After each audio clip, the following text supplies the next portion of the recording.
네, 연말이 다가오면서 국정원 개혁안 그리고 새해 예산안 등 전국 현안 처리가 시급해졌습니다. 특히 현안 일괄 처리에 관건이 되고 있는 국정원 개혁안 협상이 막판 진통을 겪고 있어서 논의 결과가 주목됩니다. 취재기자 연결합니다. 황혜경 기자. 네, 국회입니다. 자, 일단 어제 여야가 30일 날 본회의 열어서 일괄 처리한다. 여기까지 이제 합의를 했어요. 근데 내용을 두고는 내용이 좀 달라지는 것 같은데 오늘 협상 벌이고 있는데 어떻게 진행되고 있습니까? 네, 국정원 개혁특위 여야 간사가 이른 아침부터 국회 모처에서 만나 개혁안 세부 사항을 놓고 논의를 이어가고 있습니다. 오늘은 어떻게든 특위 전체회를 열어 의결한다는 방침이지만 막판 조율이 잘 될지 관심입니다. 가장 핵심적인 쟁점은 국정원 IO, 즉 정보관과 대북심리전단의 활동 규제 방안을 법조문에 넣느냐 마느냐입니다.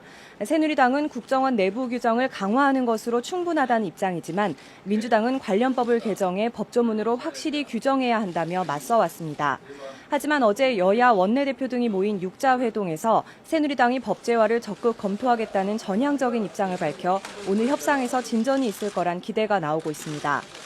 앞서 여야는 국회 정보위를 전임 상임위원회로 개편하고 정보감독 지원관을 도입해 국정원의 예산과 직무에 대한 감독을 강화하는 방안과 내부 고발자 보호, 정치 개입 공무원의 처벌 강화 등에 대해서는 잠정 합의를 이뤘습니다. 특위는 오늘 간사 합의안이 마련되는 대로 전체 회의를 열고 국정원 개혁안을 의결할 예정입니다. 네, 이제 올해가 일주일도 채 남지 않았는데요. 새해 예산안 그리고 법안 처리 전망 어떻습니까? 네, 국회는 오늘 오후에 본회의를 열고 개성공업지구 지원 법률안과 해외 파병부대 주둔 연장 동의안 등 50여 개 안건을 처리할 예정입니다. 하지만 새해 예산안과 세법 개정안 등은 아직 포함되지 않았습니다. 오는 30일 본회의가 한 차례 더 열릴 예정인 만큼 여야는 오늘과 내일 심의에 박차를 가해 연내에 합의 처리한다는 방침을 갖고 있습니다. 다만 국정원 개혁안 등 여러 정치 현안과 예산안 등이 사실상 연계돼 있어 연내 처리를 장담할 수만은 없는 상황입니다. 이와 관련해 새누리당은 야당이 국회 선진화법을 악용해 국회를 마비시키려 해서는 안 된다면서 만약 야당이 예산안과 법안의 발목을 잡는다면 선진화법의 운명도 오래가지 못할 거라고 경고했습니다.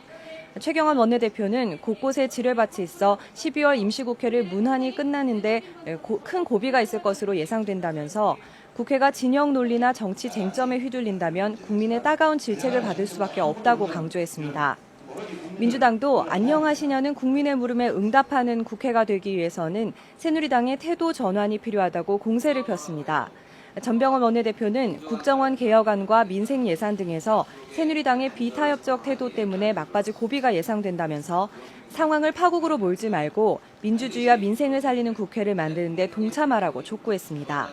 지금까지 국회에서 YTN 황혜경입니다.